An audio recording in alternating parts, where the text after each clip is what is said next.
Hello नमस्कार दोस्तों, मैं ऋषभ आपके चैनल एजुकेशन फॉर ऑल में एक बार फिर से आपका स्वागत करता हूं। आज हम लोग पॉलिटी की सीरीज को आगे बढ़ाते हुए मैं अगला लेक्चर लेकर के आ गया हूं और यह तीसरा पार्ट होगा शासन प्रणाली से संबंधित।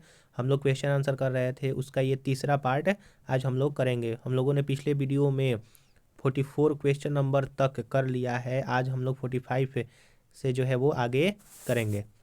तो चलिए हम लोग जो है अब स्टार्ट करते हैं। अगर आपने पीछे वाला वीडियो नहीं देखा है तो उसका मैं डिस्क्रिप्शन में लिंक दे दूंगा या फिर आप प्लेलिस्ट में जा करके देख सकते हैं। तो इसलिए आज का पहला क्वेश्चन है कि इनमें से कौन सा भारतीय संघीय व्यवस्था में एकात्मक तत्व है।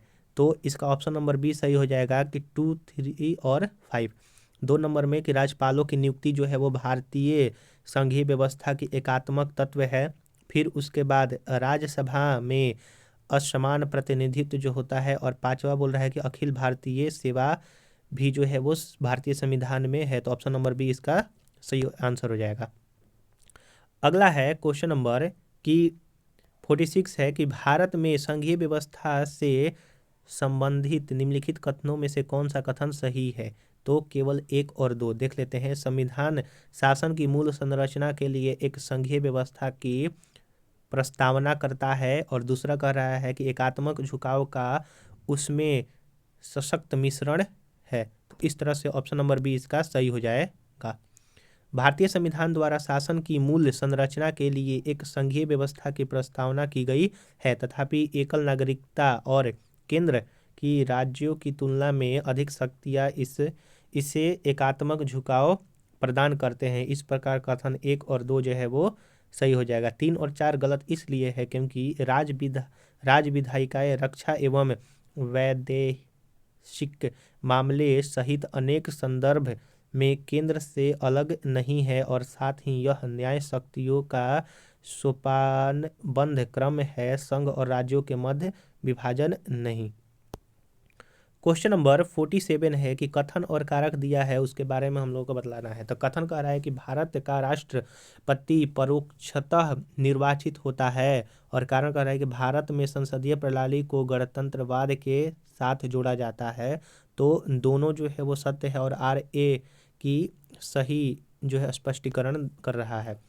भारत का राष्ट्रपति परोक्ष यानी कि अप्रत्यक्ष रूप से निर्वाचित होता है। भारत के संसदीय प्रणाली को गणतंत्रवाद के साथ जोड़ा गया है, जिसमें कोई अनुवांशिक शासक नहीं होता है तथा राज्य के सभी प्राधिकारी प्रत्यक्ष और अप्रत्यक्ष से जनता द्वारा निर्वाचित होता है। इस प्रकार से ए और आर दोनों जो है वो सही हो जाएगा। अगर आपको वीडियो अच्छा लग रहा होगा तो वीडियो को लाइक कीजिए, अपने दोस्तों में शेयर कीजिएगा और चैनल को सब्सक्राइब नहीं किए हैं तो चैनल को सब्सक्राइब कर दीजिएगा।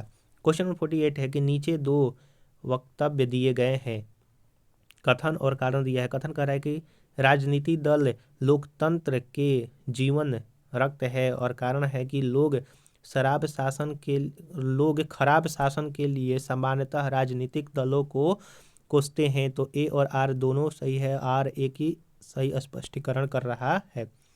राजनीतिक दलों को लोकतंत्र का जीवन रक्त कहा जाता है क्योंकि राजनीतिक दल लोकतंत्र प्रणाली के अंतर्गत चुनाव में भागीदारी, सरकार का निर्माण व नागरिकों में राजनीतिक सहभागिता का परीक्षण एवं अवसर प्रदान करते हैं। यह भी सत्य है कि लोग खराब शासन के लिए सामान्यतः राजनीतिक दलों को कोसते हैं।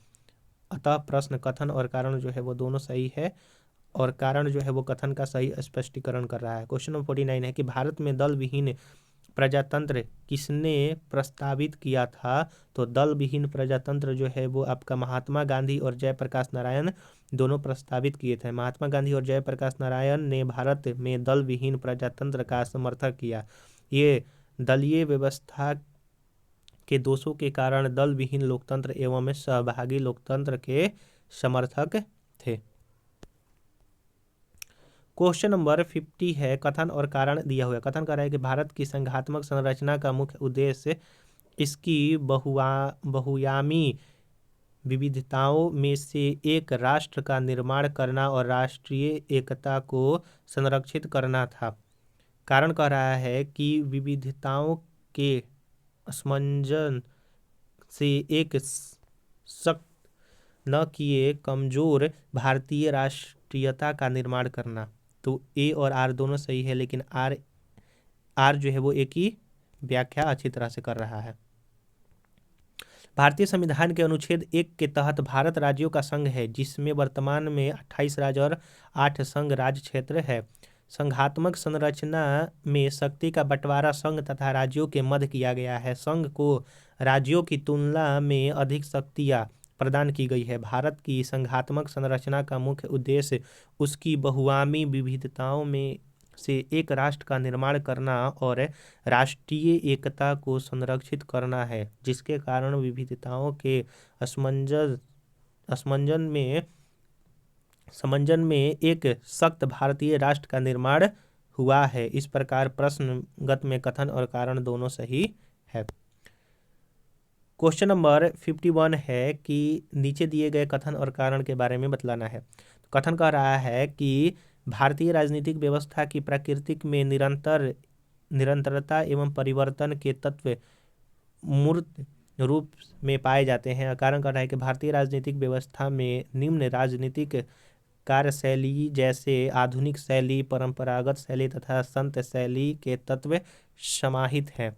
तो इसमें से आपका ए जो है वो सही होगा। ए और आर दोनों सही है और आर ए की सही व्याख्या कर रहा है। भारतीय राजनीतिक व्यवस्था की प्रकृति में मौर्य काल से लेकर के आधुनिक युग तक अपने विशिष्ट तत्व मूर्त रूप से आज भी विद्यमान है। यद्यपि विभिन्न युगों एवं काल से निरंतर एवं परिवर्तनशील भारतीय राजनीतिक व्यवस्था में आधुनिक शैली, परंपरागत शैली व संत शैली के तत्व समाहित हैं।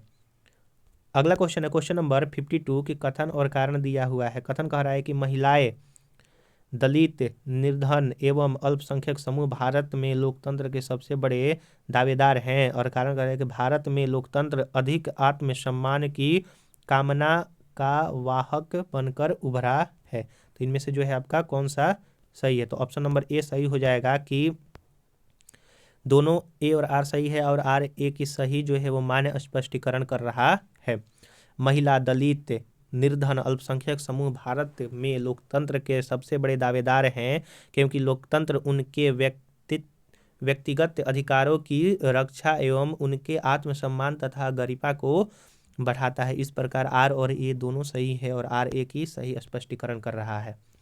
अगर आपको वीडियो अच्छा लग रहा होगा तो वीडियो को लाइक कीजिए, अपने दोस्तों में शेयर कीजिएगा और चैनल को सब्सक्राइब नहीं किए हैं तो चैनल को सब्सक्राइब कर दीजिएगा। इसके पिछले वाला वीडियो अगर आप देखना चाहते हैं तो प्लेलिस्ट में जाकर के देख सकते हैं। इसके पैरेलल में जो है केमिस्ट्री का सीरीज चैप्टर वाइज चलाया हूँ, अगर आप उसको देखना चाहते हैं तो उसका भी आप प्लेलिस्ट में जाकर के देख सकते हैं। क्वेश्चन नंबर 53 है कि भारतीय संविधान के बृहद होने के कारण क्या है?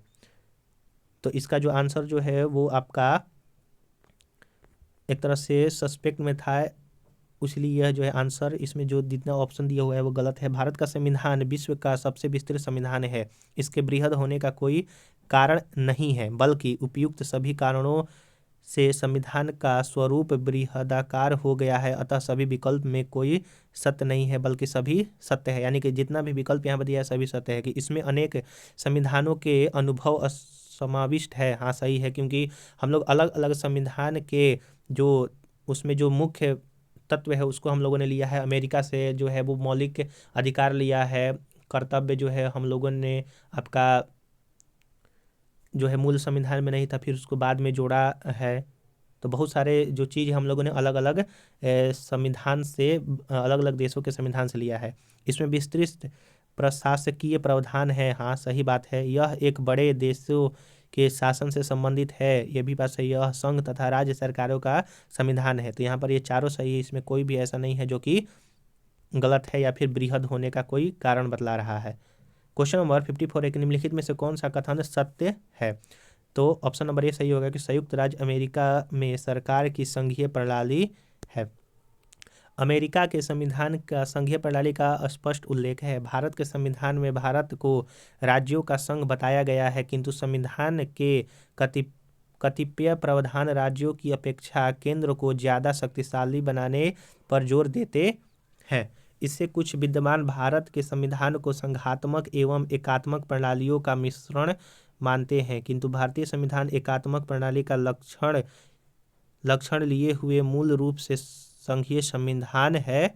ऐसा मानना ज़्यादा उचित है। क्वेश्चन नंबर 55 है कि निम्नलिखित में से कौन सी एक भारतीय संघ राज्य पद्धति की विशेषता नहीं है। तो कौन सा नहीं है, तो यह संबंध होने वाली इकाइयों के बीच एक सहमति का परिणाम है। यह जो है गलत है। भारत में स्वतंत्र न्यायपालिका है, ये बात सही है। केंद्र और राज्यों के बीच शक्तियों का स्पष्ट विभाजन किया गया है, ये भी सही है। संबंध होने वाली इकाइयों को राज्य सभा में असमान प्रतिनिधित्व दिया गया है, ये भी बात सही है। तो ऑप्शन नंबर डी इसका जो है वो गलत हो जाएगा। आइए अगला क्वेश्चन हम लोग जो है वो देखते हैं। कारण और कथन दिया हुआ है। तो कथन कह रहा है कि भारतीय संघात्मक व्यवस्था को अर्ध संघात्मक कहा जाता है, और फिर उसके बाद कारण कह रहे हैं कि भारत में एक स्वतंत्र न्यायपालिका है जिसे न्यायिक पुनरीक्षण का अधिकार है। तो इसका ऑप्शन नंबर जो है वो बी सही हो जाएगा कि ए और आर दोनों सही है, परंतु आर ए की सही व्याख्या नहीं कर रहा है। भारत के संविधान का वर्णन विभिन्न प्रकार से किया गया है। इसे अर्ध परिसंघीय कहा गया है, इसे परिसंघीय किंतु प्रबल एकात्मक अथवा केंद्र समर्थक भी कहा गया है।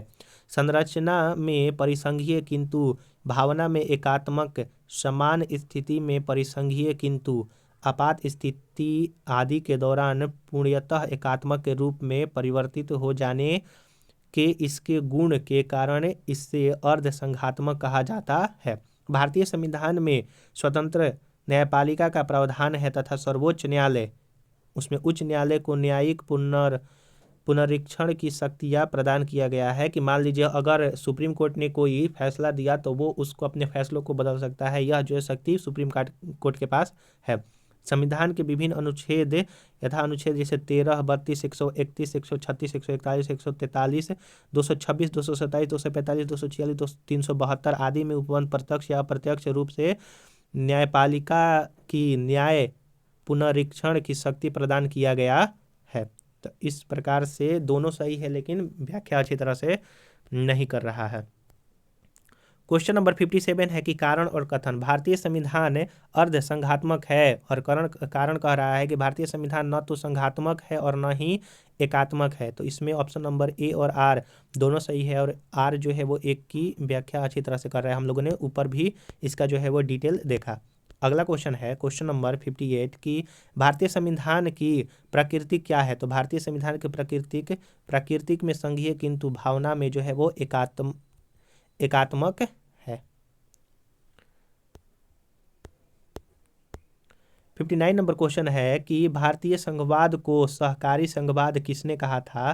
तो भारतीय संघवाद को सहकारी संघवाद जी ऑस्टिन ने कहा था। भारतीय संविधान की प्रकृति संघात्मक है या एकात्मक, इसके संबंध में विद्वानों के में मतभेद है। कुछ विद्वान इसे संघात्मक संविधान की संज्ञा देते हैं, जबकि कुछ विद्वान इसे एकात्मक संविधान की संज्ञा देते हैं। जी ऑस्टिन के अनुसार भारत का संविधान सहकारी परिसंघीय संविधान है, जबकि केसी विहीर के अनुसार भारत का संविधान अर्ध संघीय है।